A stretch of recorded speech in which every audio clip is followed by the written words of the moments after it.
لیکن نا موڈ ڈس آرڈر کا مطلب ہے اگر بورڈم بھی ہے، بوریت ہو رہی ہے، بہت مزہ نہیں آ رہا زندگی میں، خوشی کا موقع اتنا خوشی سے نہیں منا پا رہے آپ، اور غم کا موقع جو ہے بہت زیادہ آپ کو لگ رہا ہے، یعنی غم زیادہ محسوس ہوتا ہے اور خوشی کم محسوس ہوتی ہے، تب جا کے کہیں کوئی فیصلہ کرتا ہے کہ میں چائے پیوں یا سگریٹ پیوں یا چرس پیوں یا شراب پیوں۔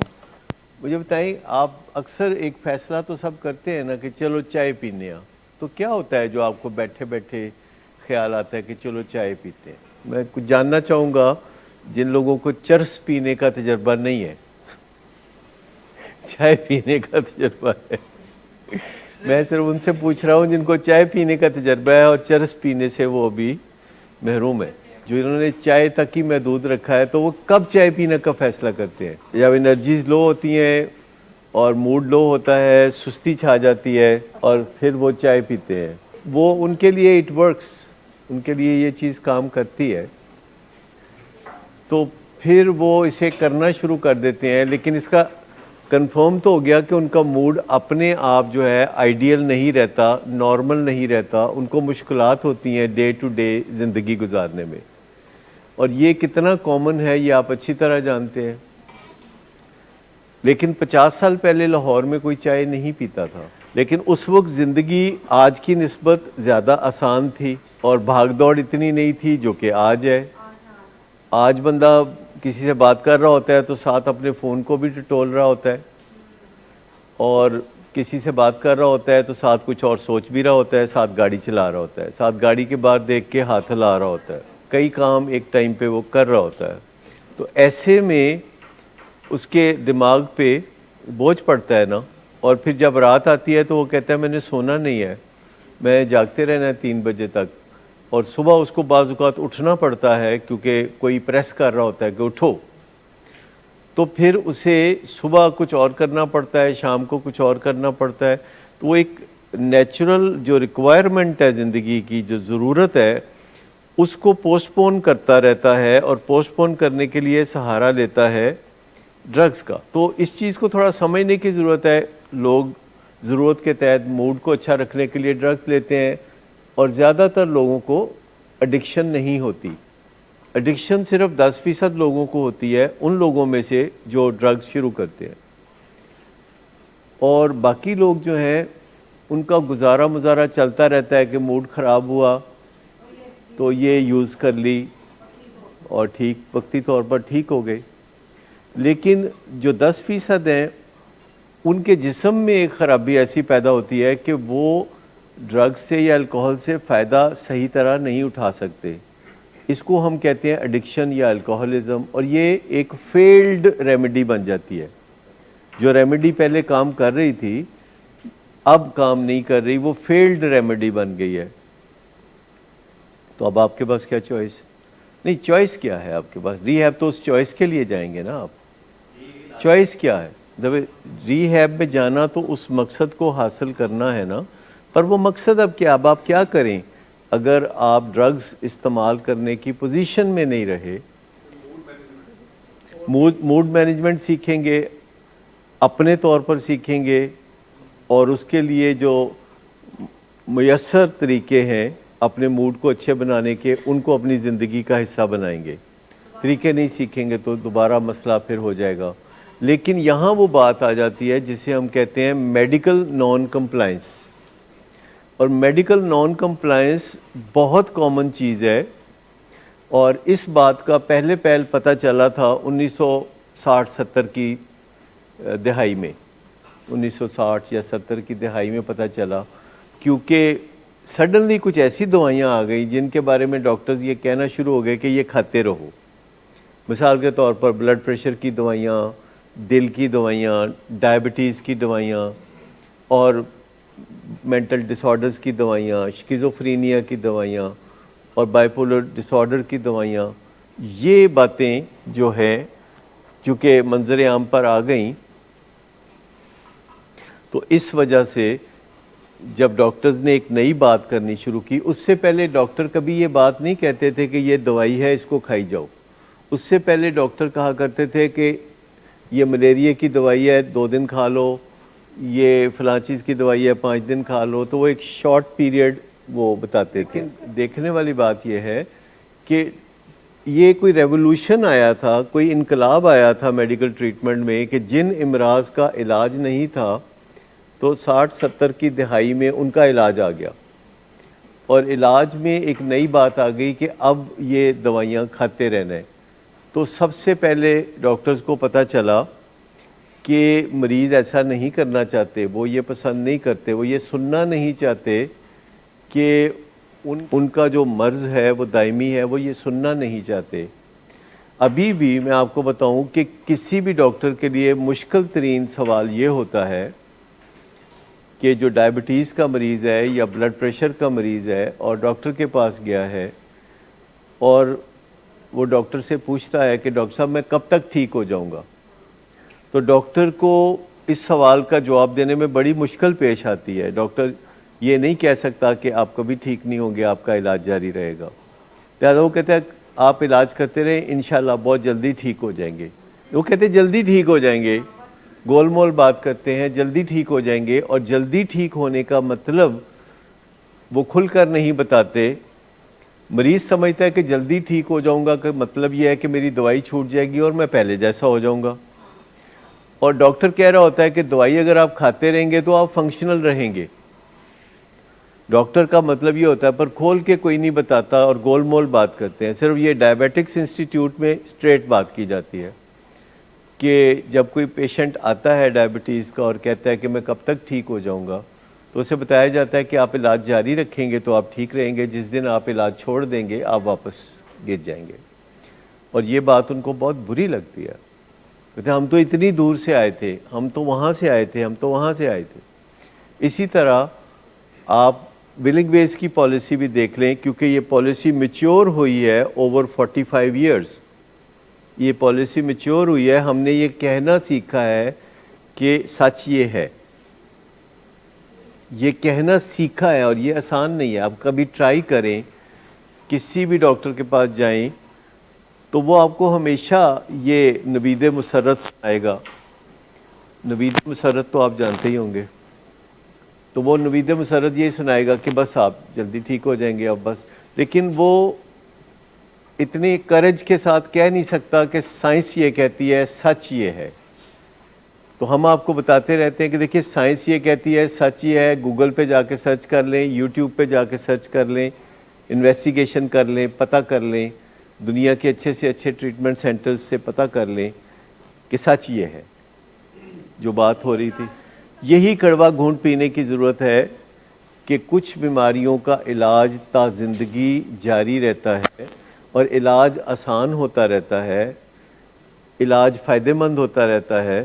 لیکن اس کے لیے یہ تسلیم کرنا ضروری ہے کہ یہ جو پرابلم ہے، یہ جو نقص ہے، یہ ریورسیبل نہیں ہے، یہ پرماننٹ ہے.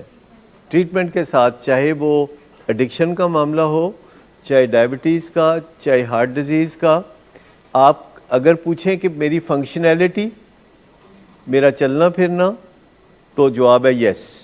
اگر آپ کہتے ہیں کہ آپ پہلے جیسے ہو جائیں گے یا دوسرے لوگوں جیسے ہو جائیں گے اس معاملے میں، تو نو.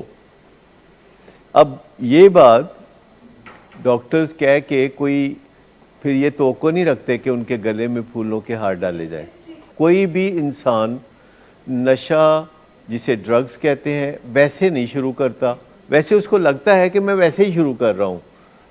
اسے لگتا ہے کہ میں کسی شادی بیاہ میں گیا تھا، مہندی کی رسم پہ گیا تھا اور میں نے وہاں ایسے ہی بغیر وجہ کے ہی شراب پی لی.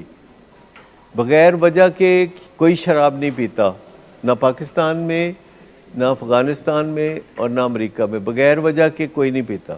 ہو سکتا ہے افغانستان میں بغیر وجہ کے چرس پیتے ہوں، اس کا امکان ہے کیونکہ وہاں رواج ہی بہت ٹو مچ ہے. یہ اسی بندے کا کھیل ہے، یہ اسی بندے کا کام ہے کہ جس کے اندر موڈ کی خرابی موجود ہے. اور یہ موڈ کی خرابی جب ڈیولپ ہو جاتی ہے تو اس کے خلاف کام کرنا پڑتا ہے ہمیشہ. آلموسٹ آپ کے سوال کا جواب ہے یس. لیکن وہ اس چیز کو، اس کو ڈیولپمنٹ کو، جو اس کا سدھار ہے، جو سنورنا ہے، جو آپ کا ماسٹر مائنڈ ہے اس کی جو ڈیولپمنٹ ہے وہ اپنے ساتھ بہت کمفرٹیبل ہو جاتے ہیں.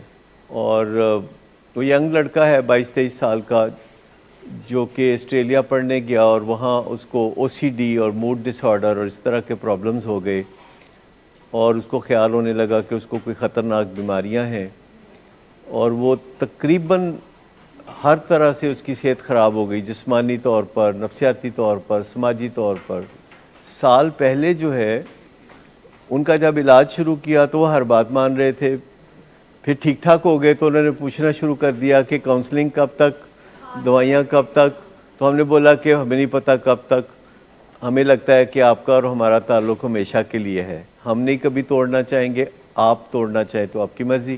ابھی آج ان کو ایک صرف دوائیوں میں سے پروتھائیڈین 25 ملی گرام تھی تو وہ کہہ رہے تھے یہ کب بند ہوگی. میں کہ یہ آج بند ہو سکتی ہے لیکن آپ کی جو تمنا ہے نا شدید کہ یہ بند ہو جائے، آپ چاہتے ہیں کہ آپ کے اندر سے یہ تاثر نکل جائے کہ آپ کے اندر کوئی نقص پڑا تھا. تو میں آپ کو بتا رہا ہوں کہ وہ جو آپ کے اندر نقص پڑا تھا وہ موجود ہے، اگرچہ وہ سکڑ ہے بہت چھوٹا ہو رہا ہے پر وہ نقص موجود ہے. اگر آپ یہ محسوس کرنا شروع کر دیں گے کہ اب آپ کو کسی دوا کی یا علاج کی یا کاؤنسلنگ کی ضرورت نہیں ہے تو پھر اس کا مطلب یہ ہے کہ آپ خطرے میں پڑ جائیں گے. جب کسی بندے کی نظر خراب ہو جاتی ہے اور اس کو اینک لگ جاتی ہے، یا جب کسی بندے کو تھوڑی سی ڈائبٹیز ہو جاتی ہے اور وہ کہتا ہے ابھی پکڑ لوں تو یہ ٹھیک ہو جائے گی، جب کسی کو تھوڑا سا بلڈ پریشر ہوتا ہے، تھوڑی سی دل کی بیماری ہوتی ہے، تو یہ اس میں سے تھوڑی سی کا لفظ جو ہے یہ بالکل فالتو ہے. یہ ایسے ہی ہم نے اپنے دل کی تسلی کے لیے جوڑا ہوا ہے. کبھی آپ نے کسی خاتون کو یہ کہتے ہوئے سنا کہ مجھے تھوڑی سی پریگننسی ہو گئی ہے؟ نہیں، وہ تو کہتے ہیں، لیکن میں جو پوچھ رہا ہوں کہ کئی چیزیں جو ہیں ان کے ساتھ تھوڑی سی کا لفظ نہیں لگایا جا سکتا، جیسے کہ پریگننسی، یہ تھوڑی سی نہیں ہو سکتی. تو آپ یوں سمجھیں کہ یہ جو ڈائبٹیز ہے، یہ جو بائی پولر ڈس آرڈر ہے، یہ ایڈکشن، یہ سارے معاملات، اس میں تھوڑا سا کا لفظ فالتو ہے. یہ ہے اور پروگریسو ہے. اب آپ کا کام ہے کہ اس کی پروگریشن کو آپ نے کس طرح روکنا ہے. دیکھیے میں سادہ سی ایک مثال دیتا ہوں کہ آپ اور میں، ہم سب روز ایک دن اولڈر ہو جاتے ہیں، ہم روز ایک دن بوڑھے ہو جاتے ہیں، اور یہ سب کے لیے نارمل ہے نا کہ ہم سب روزانہ ایک دن کر کے بوڑھے ہوتے چلے جاتے ہیں. لیکن کیا کچھ لوگ ایسی چیزیں کرتے ہیں جس سے کہ روزانہ کا جو ایک دن کا بڑھاپا ہے اس کو وہ ریورس کر لیں؟ تو جب کسی چیز کا ختم ہونے کا چانس ہوتا ہے تو آپ کیا کرتے ہیں؟ آپ تو پھر اپنی محنت پوری کرتے ہیں نا. دو باتیں ہیں او سی ڈی کے بارے میں. ایک تو 40 سال کی عمر پہنچتے پہنچتے یہ ریورس گیئر اس کو لگتا ہے قدرتی طور پر اندر سے. 40 ایئرز آف ایج جب ہو جاتی ہے تو ریورس گیئر قدرتی لگتا ہے. لیکن اگر کسی کو او سی ڈی ہو اور وہ 4 پوائنٹڈ فارمولا سیکھ لے جو کہ ایک مائنڈ گیم ہے تو وہ او سی ڈی سے مقابلہ کرنے کے قابل ہو جاتا ہے. اور وہ 4 پوائنٹڈ فارمولا وہ اپنی زندگی کے اندر شامل کر لیتا ہے. اب وہ جو 4 پوائنٹڈ فارمولا ہے اگر وہ اپنی زندگی کا حصہ بنا لیتا ہے تو اس کو او سی ڈی بالکل تنگ نہیں کرتی. اسے لگتا ہے میری او سی ڈی غائب ہو گئی ہے. لیکن اگر وہ 4 پوائنٹڈ فارمولا چھوڑ دیتا ہے تو او سی ڈی پھر سر اٹھانا شروع ہو جاتی ہے. وجہ اس کی یہ ہے کہ کچھ چیزوں کا تعلق ہمارے برین سے ہے، جن میں ایک چیز فطرت بھی ہے. ہماری فطرت کا تعلق بھی ہمارے برین سے ہے.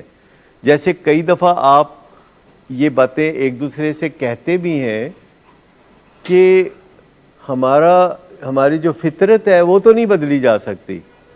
ایسا سنتے ہیں نا آپ اکثر کہ نیچر کانٹ بی چینج، کیونکہ نیچر ہمارے برین کے سٹرکچر کے اندر ایمبیڈڈ ہوتی ہے، وہاں اندر گڑی ہوئی ہوتی ہے، وہاں جڑیں ہوتی ہیں اس کی.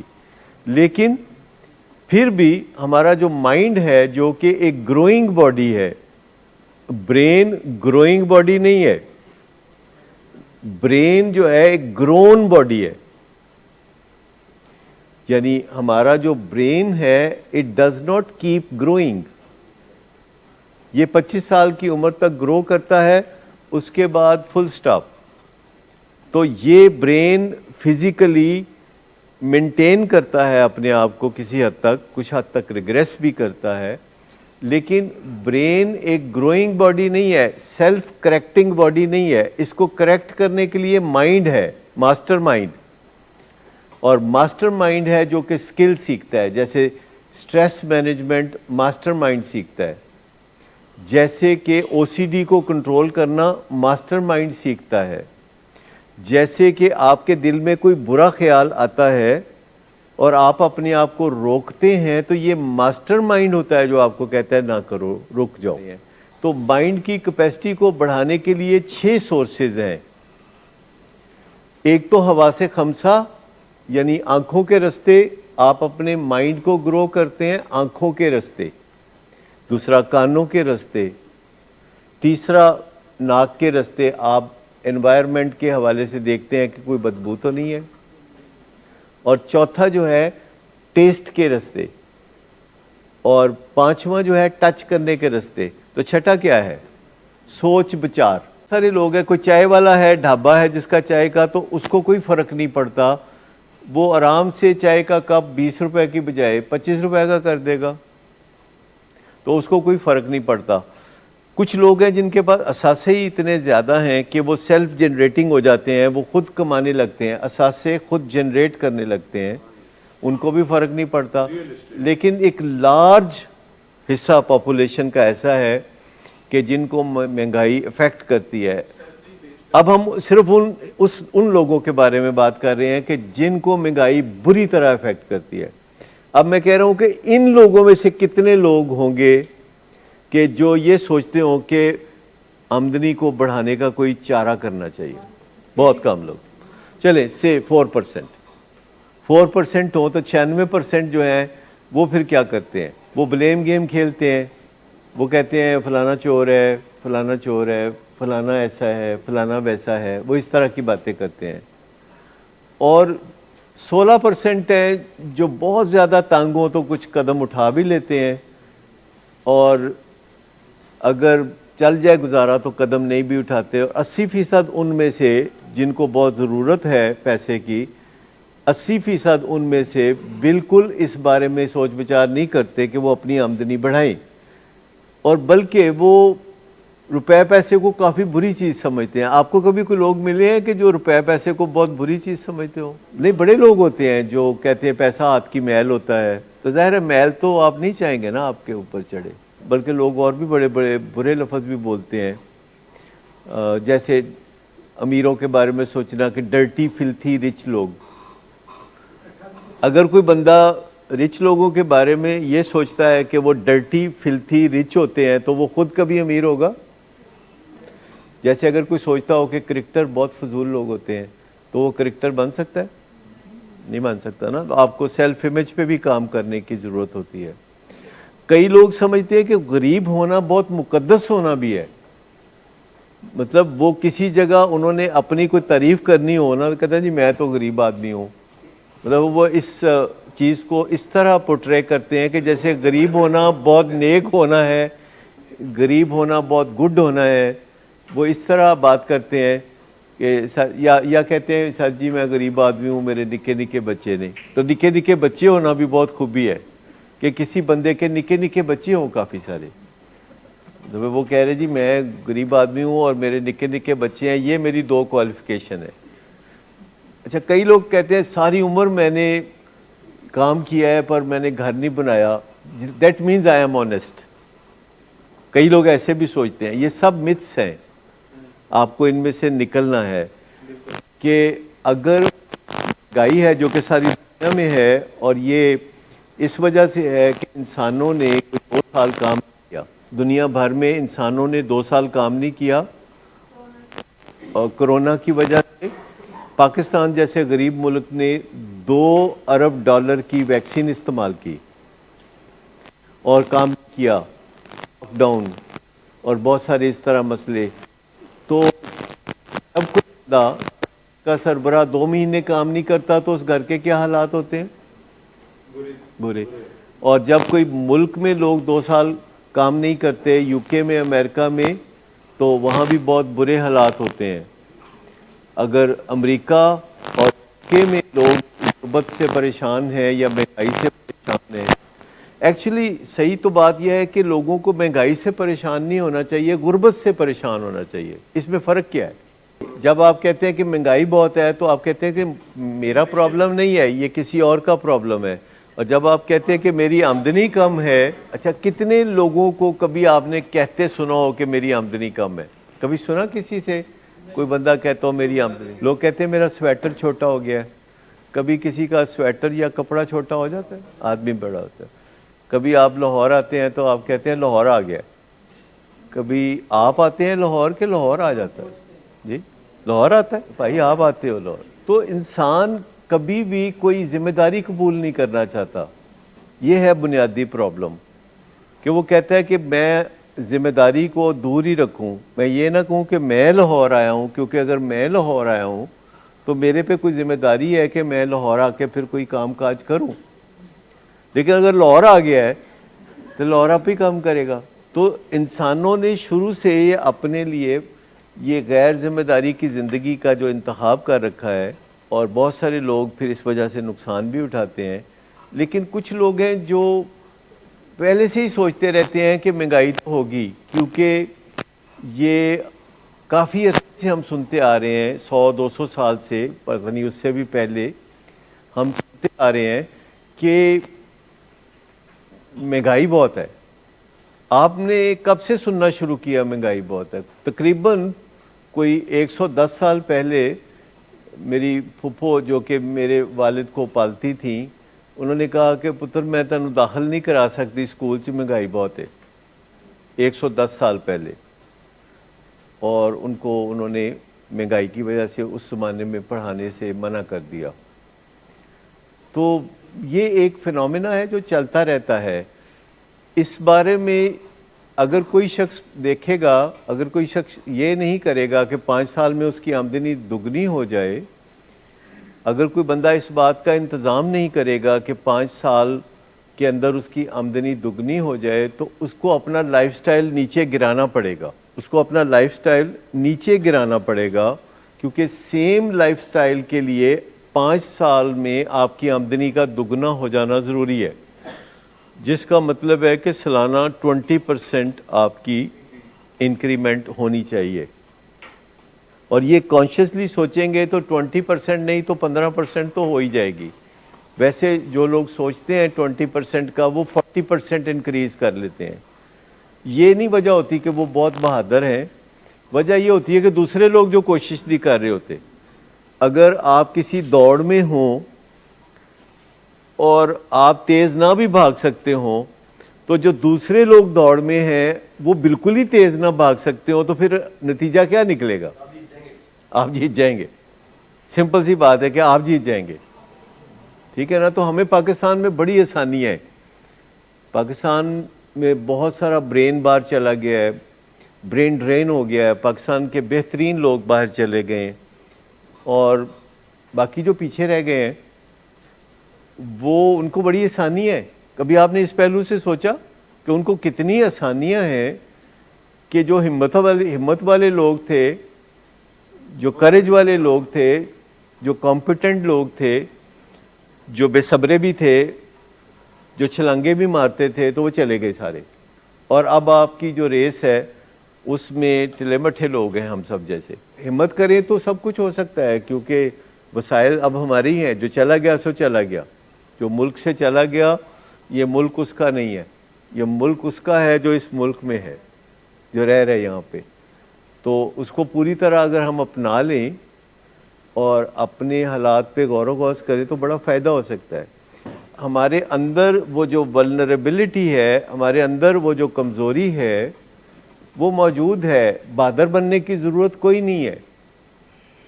اپنی کمزوری کو, اپنی ولنریبلٹی کو تسلیم کر لینا بہت ضروری ہے. اپنے آپ کو بہت ممتاز سمجھنا آپ کے لیے کوئی فائدہ مند نہیں ہے.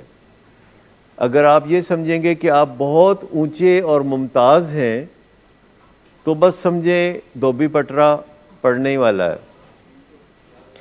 تو ہمیشہ یہ اپنی جو ہیومننس ہے، جو عاجزی انکساری ہے، اس کو مان لو، اس کو مان لو. آپ بہت ساری فکروں سے آزاد ہو جاؤ گے، آپ کی زندگی بہت آزاد ہو جائے گی. آپ کو یہ فکر نہیں رہے گا کہ وہ کیا کہتا ہے یا وہ کیا کہتا ہے یا فلاں کیا کہتا ہے. اور دوسروں کے لیے جینا چھوڑ دیں، اپنے لیے جینا شروع کریں. اچھا، یہ بات میں آپ کو کہہ رہا ہوں، باہر کسی کو نہیں کہوں گا. یہ میں آپ کو کہہ رہا ہوں کیونکہ جو سامنے بندہ ہوتا ہے نا، اس کے لیے ایڈوائس دیتے ہیں. جو سامنے بندہ ہوتا ہے نا، دوسروں کو میں ہو سکتا ہے کہوں یار دوسروں کے لیے جیا کرو، تم صرف اپنے لیے جیتے ہو. پر میں آپ کو یہ کہوں گا کہ یار اپنے لیے جیا کرو اور لوگوں کے لیے نہ جیا کرو، اپنے لیے جینے کا فیصلہ کرو.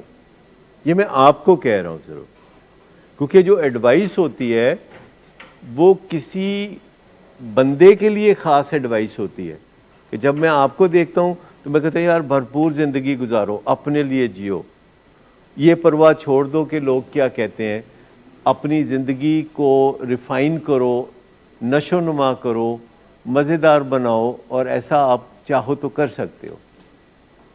اور اس کے لیے جو میڈیکل نان کمپلائنس ہے اس پہ فوکس کرنا پڑے گا. اب یہ بڑی قدرت کی مت ہے، قدرت کا کوئی بہت راز ہے کہ کچھ لوگ ماننے والے ہوتے ہیں اور کچھ لوگ نہ ماننے والے ہوتے ہیں. کچھ لوگ ماننے والے ہوتے ہیں، کچھ لوگ نہ ماننے والے ہوتے ہیں. آپ کو پتہ ہے دنیا میں پیغمبر آتے رہے اور وہ آ کے تو لوگوں کو بتاتے تھے کہ یہ پیغام ہے، تو کیا سب مان لیتے تھے؟ نہیں مانتے تھے. تو جب وہ سب نہیں مانتے تھے تو وہ کیا کرتے تھے؟ وہ پھر اگلے دن کچھ لوگ اکٹھے کر کے ان کو پیغام دینا شروع کر دیتے تھے. ان میں سے کچھ مانتے تھے، کچھ نہیں مانتے تھے. تو پھر اگلے دن آ جاتے تھے کہ کچھ اور لوگ اکٹھے کیے تو ان کو پیغام دے دیا. تو کچھ مانتے تھے، کچھ نہیں مانتے تھے. اور کئی دفعہ پیغمبر بہت رنجیدہ ہو جاتے تھے، وہ بڑے پریشان ہو جاتے تھے. وہ کہتے تھے کہ اتنی سونی ستھری اچھی بات میں کر رہا ہوں تو یہ مانتے کیوں نہیں ہے؟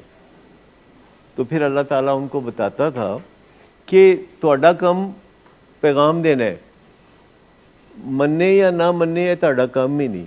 آپ نے اس پہ پریشان نہیں ہونا کہ کوئی مانتا ہے کہ نہیں مانتا. تو آپ نے انف لوگوں تک پیغام پہنچانا ہے جن میں سے انف مان جائیں گے. اگر آپ 10 لوگوں تک پیغام پہنچائیں گے اور 2 مانیں گے اور 8 نہیں مانیں گے، اور آپ 100 لوگوں تک پیغام پہنچائیں گے تو 20 مانیں گے اور 80 نہیں مانیں گے، آپ 1000 لوگوں تک پیغام پہنچائیں گے تو 200 لوگ مانیں گے، 800 لوگ نہیں مانیں گے. تو اصل جو کنجی ہے کہ وہ آپ کتنے لوگوں تک پیغام پہنچاتے ہیں. جتنے لوگوں تک آپ کا پیغام پہنچ جائے گا اس میں there will be a ratio going.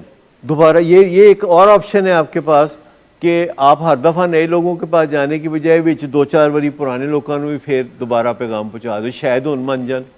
کتنی اچھی بات کی آپ نے.